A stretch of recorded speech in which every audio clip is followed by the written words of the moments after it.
Sveiki, eteryje Baltikum televizijos žinios pradžioje apie naujienas keliais sakiniais. Visuomenė piktinasi, kodėl anksčiau be recepto parduodami vaistai dabar parduodami tik su receptu.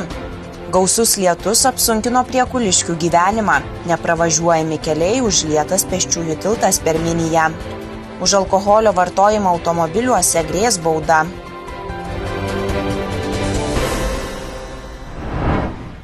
Vaistinės išsigandusios slaptų pirkėjų ėmė labai uoliai reikalauti receptų net ir paprastiems vaistams.